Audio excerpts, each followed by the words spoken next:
Bonjour. Dans cette vidéo, je vais traiter limite et continuité de la composée de deux fonctions. Chapitre limite et continuité, deuxième SPC, deuxième SVT en général, les deuxièmes sciences. Donc, je commence par limite et continuité de la composée de deux fonctions, qu'on le connaît sous le nom gérant F, composée de fonctions. J'ai déjà parlé de la continuité d'une fonction en un point, en la continuité à droite, la continuité à gauche dans des vidéos précédentes, et j'ai parlé aussi de la continuité sur un intervalle.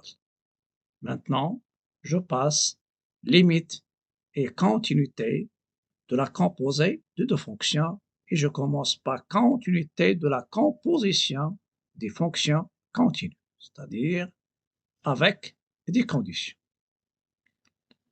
Théorème. Soit f une fonction définie sur un intervalle i, et g une fonction définie sur un intervalle g, tel que f de i est inclus dans j.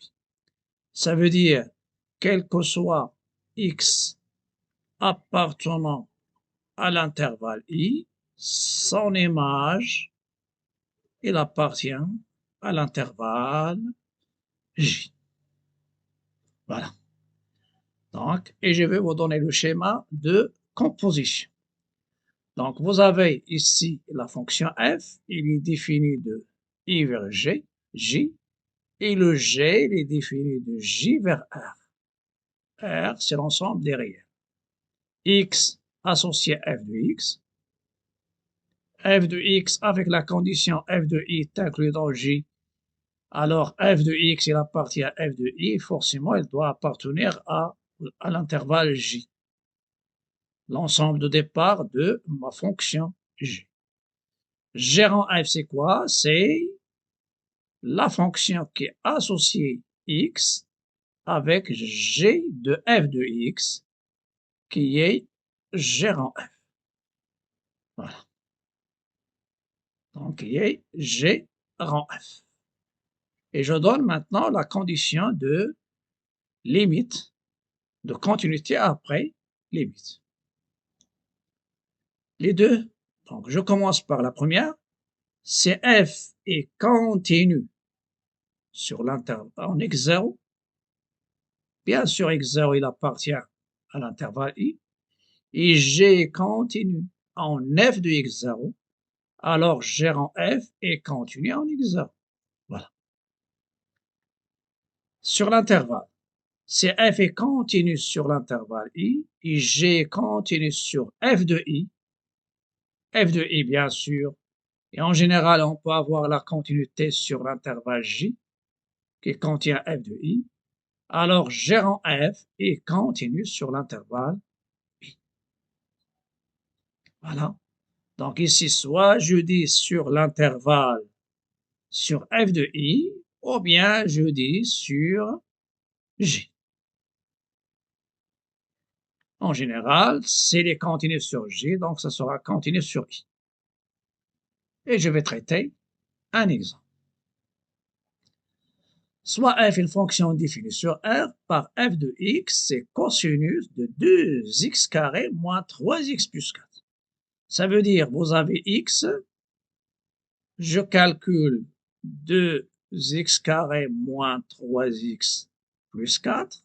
Donc ça, c'est de R vers R, plus 4, pardon.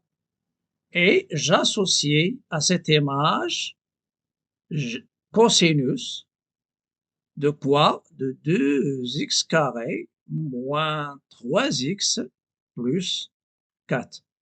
Donc, ici, il y a la fonction cosinus. Donc, je peux ici considérer une fonction FA, par exemple, parce qu'il y a déjà f.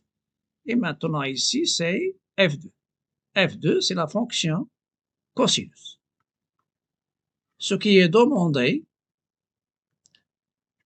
montrer, ou bien montrant que f est continu sur l'intervalle, sur l'ensemble R, pour les solutions.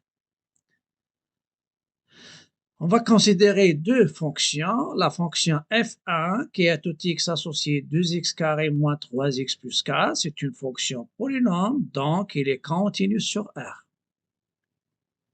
Et la deuxième fonction f2 qui est à tout x associé cosinus. C'est ça, si je prends ça, c'est grand X. L'image, c'est cosinus de grand X. Donc, c'est la fonction cosinus. Et on sait que la fonction cosinus et sinus, et il est continu sur R. La fonction tangente, il est continu sur son domaine comme rapport. Et les polynômes sont continus sur l'ensemble R. Et il y a les opérations que j'ai déjà données. Et comme f1 de R est inclus dans R, alors f est continu sur R. Donc, c'est une justification ici comme composé de deux fonctions continues. Voilà. On passe maintenant à la notion de limite. Limite de la composée gérant f. De la même, il y a un théorème ou bien une proposition, soit f, soit ici, j'ajoute un t, voilà, soit f, une fonction définie sur un intervalle pointé de centre x0. Pointé, ça veut dire il est défini sur l'intervalle x0 moins r, x0 plus r, et à l'exception de x0. Parce que la limite, on peut parler de la limite d'une fonction d'un point sans que la fonction soit définie en ce point. Ce qui m'intéresse ici, c'est que cette fonction, sa limite, la fonction f, sa limite lorsque x tend vers x0, c'est petit l, un réel. Si on a g, donc si g est continu en L, en réel, je ne parle pas la limite l'infini, alors la limite de gérant f de x, gérant f de x c'est quoi? C'est g de f de x. C'est f de x tend vers L et g continue en L, alors la limite c'est g de L. Je traite aussi un exemple. Détermine la limite suivante, la limite de sinus de 1 moins cosinus x sur x carré lorsque x tend vers 0. C'est l'occasion de rappeler les limites remarquables, qui sont 3. Et je les rappelle, bien sûr, en 0. Sinus x sur x. Sa limite, c'est 1. La limite, lorsque x tend vers 0, tangente x sur x, c'est aussi 1. Et il y a ce 1 moins cos x, c'est une limite remarquable. On doit retenir ces limites remarquables sur x au carré, et c'est 1 demi. Et vous pouvez remplacer à la place de x dans les 3, ax, ax. Donc, pour les solutions.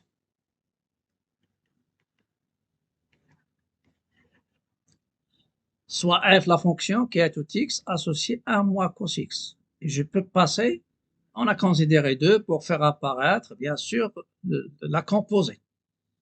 G, c'est x associé sinus x. Si je fais g rang f de x, g rang f de x, c'est quoi? C'est g de f de x. Et f de x, g, c'est quoi? C'est sinus. Et f de x, c'est 1 moins cosinus x sur x carré et multiplié par pi. Voilà. Une limite remarquable, vous avez normalement ici, car celle-ci, c'est quoi? C'est, j'ai déjà rappelé, 1 moins cos x sur x carré, sa limite, c'est 1 demi. Avec ce pi, ça donne pi sur 2. Et on sait que la fonction cosinus sinus, elle est continue sur R. Et en particulier, en pi sur 2. Donc, la limite de sinus de 1 moins cos x sur x carré fois pi, c'est quoi? C'est sinus pi sur 2. Ça donne 0. Donc, sinus pi sur 2, ça donne 1, pardon. Et le cosinus de pi sur 2, c'est 0. Pour sinus de 0, c'est 0, mais le cosinus de 0, c'est 1. Sinus de pi, c'est 0, cosinus de pi, c'est moins 1. Voilà, ça c'est. Je passe maintenant à limite et continuité de la fonction g définie par g de x, c'est la racine carrée de f de x. On a déjà parlé de la racine carrée et après, une fois je traite la fonction réciproque d'une fonction continue strictement monotone sur un intervalle i qui va admettre une fonction réciproque convalente f-1, on va parler comme des exemples des fonctions réciproques. Il y a la fonction racine n avec n un antinaturel non nul et supérieur ou égal à 1. Donc, on va généraliser ce théorème, ou bien cette règle, à la racine troisième, racine quatrième, racine cinquième et même racine énième en général. La racine, ce qui est le domaine de définition, lorsqu'on parle du domaine de G, c'est quoi? C'est l'ensemble des X qui appartient à D de F. Voilà, pour que f de x existe. Et pour que la racine existe, il faut que f de x soit supérieur ou égal à 0. Ou bien je dis l'ensemble des x de R tel que x appartient à D de F et f de x supérieur ou égal à 0. Pour la continuité, c'est f est continue positive sur un intervalle i. Normalement, f, l'intervalle i, c'est l'intervalle i, elle est dans le domaine. Et le domaine exige que ma fonction soit positive. Donc, j'ajoute la continuité. Positive, ça devient domaine de définition. Donc, deux conditions. Continue positive sur un intervalle i. Alors, la fonction g qui est tout x associée à la racine de f de x est continue sur i. Voilà. Ça, c'est la première partie des propositions. Pour les limites. Mais avant de passer aux limites, si f est continu en un point x0 et f de x0 est supérieur ou égal à 0, alors g en f est continu au point f de x0, au point f de x0. Et ça vient bien sûr de ces limites que je viens vous donner. S'il est continu en un point x0 ou bien au point A, alors cette limite, ça sera f de A. Et s'il est positif, la limite de la racine de f de x lorsque x tend vers A, c'est la racine de f de A qui est g de A. Donc, pour les limites, il y a deux. À l'intérieur, il se peut qu'elle tend vers une limite finie. Lorsque je parle L supérieur ou égal à 0, donc une fois j'attribue le signe, donc il est fini. L supérieur ou égal à 0. Alors la limite de la racine de f de x, lorsque x tend vers A, c'est la racine de L. Et le L ne va pas être négatif. Bien sûr, normalement, car une fonction positive, elle tend vers une limite finie positive, ou bien elle tend vers une limite infinie qui est plus l'infini. Et même chose, s'il est négatif, sa limite, s'il est fini, ça sera négatif, s'il est infini, c'est moins l'infini.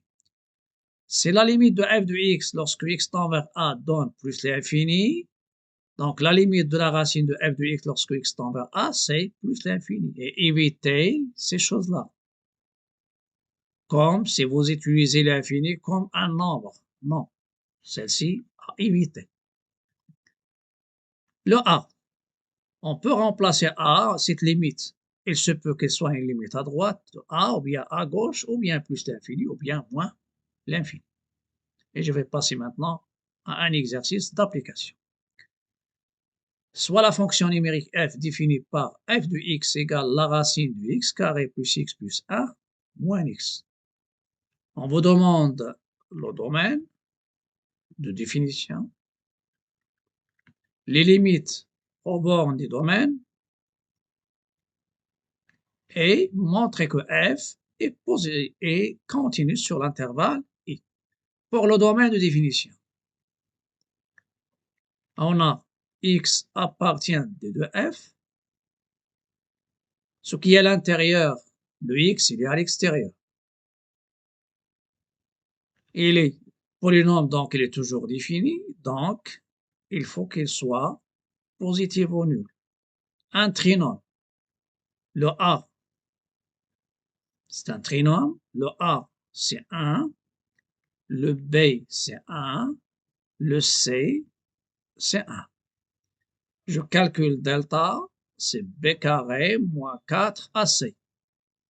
Donc, ça va nous donner 1 au carré, moins 4, 1 fois 1, ça donne 1 moins 4, c'est moins 3, strictement négatif. Donc, le trinôme n'admet pas de solution. Et comme delta négatif et A strictement positif, alors, quel que soit x appartenant à R, x carré plus x plus a est strictement positif. Si vous faites une table de signes, ça sera ici x carré plus x plus 1, moins l'infini plus l'infini, et il ne s'annule pas. Donc, le domaine de définition, c'est quoi?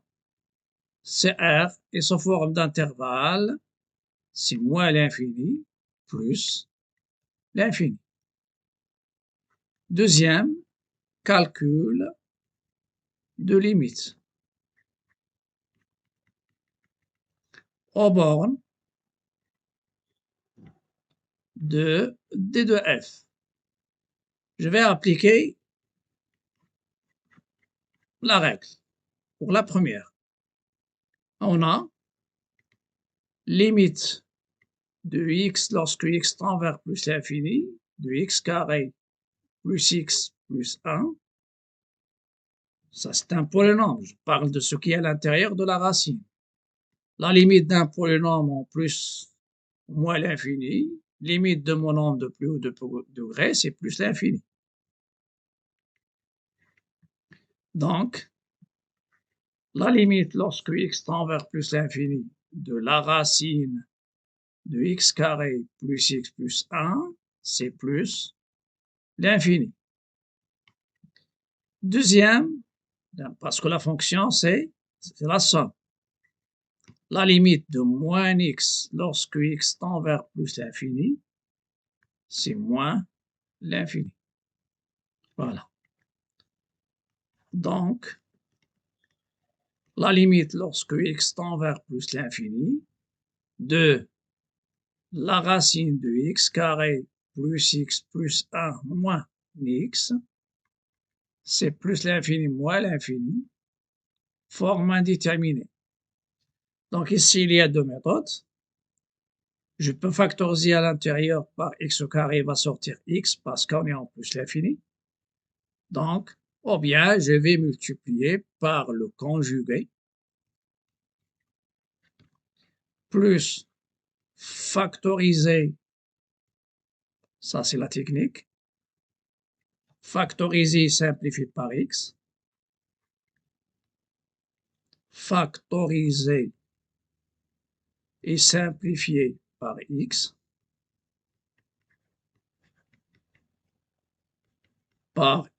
et après calculer la limite. Après, je passe au calcul. Calculer la limite. Voilà, ça ce sont les techniques. Donc, dans ce cas-là, je multiplie par le conjugué. Donc, la racine, pour avoir une différence de carré, donc c'est plus, et en haut, c'est la racine de x carré plus x plus 1 moins x, parce que dans l'étude de fonction, sur ton bac, dans ce chapitre, on va traiter le plus souvent les fonctions et rationnelle. Une étude complète. En bas, c'est la racine de x carré plus x plus 1 à l'intérieur de la racine plus x, mais en haut, il y a le carré, voilà, moins le x au carré. Voilà. La racine, ça sera éliminé par le carré, et ça va nous donner x au carré plus x plus 1 moins x au carré sur la racine de x carré. J'ai choisi bien sûr cet exemple qui demande un peu de patience dans le calcul de limite et la technique. En simplifiant, qu'est-ce que ça va nous donner? Parce que celle-ci tend vers plus l'infini, celle-ci tend vers plus l'infini, et on sait que plus l'infini, c'est plus l'infini. X plus 1, plus l'infini, plus une constante, c'est plus l'infini. Ça donne à nouveau forme indéterminée. C'est pourquoi je vais, donc la première, je multiplie par le conjugué. S'il n'y a pas ça, ça reste uniquement une question, je peux passer directement au calcul de la limite. Ici, je dois utiliser le fait que la racine de x au carré, c'est la valeur absolue de x. Il donne x lorsque x tend vers plus l'infini. Il donne moins x si x tend vers moins l'infini. Voilà. Ça, c'est nécessaire à savoir, et c'était l'année dernière, mais maintenant, on fait des rappels. Et même les gens qui n'ont jamais vu ça, c'est l'occasion. En haut, je factorise par x. Il y a le 1 plus 1 sur x. À l'intérieur de la racine, je factorise par x au carré. Ça va nous donner 1 plus x sur x au carré. Je simplifie, donc ça reste. Vous avez x sur x au carré. Donc c'est 1 sur x. Voilà. Et vous avez ici plus 1 sur x. Ça, c'est aussi en racine. Voilà. Et il y a le plus x. Cette limite, d'où la limite que je cherche, c'est la limite en plus l'infini, x facteur de 1 plus 1 sur x.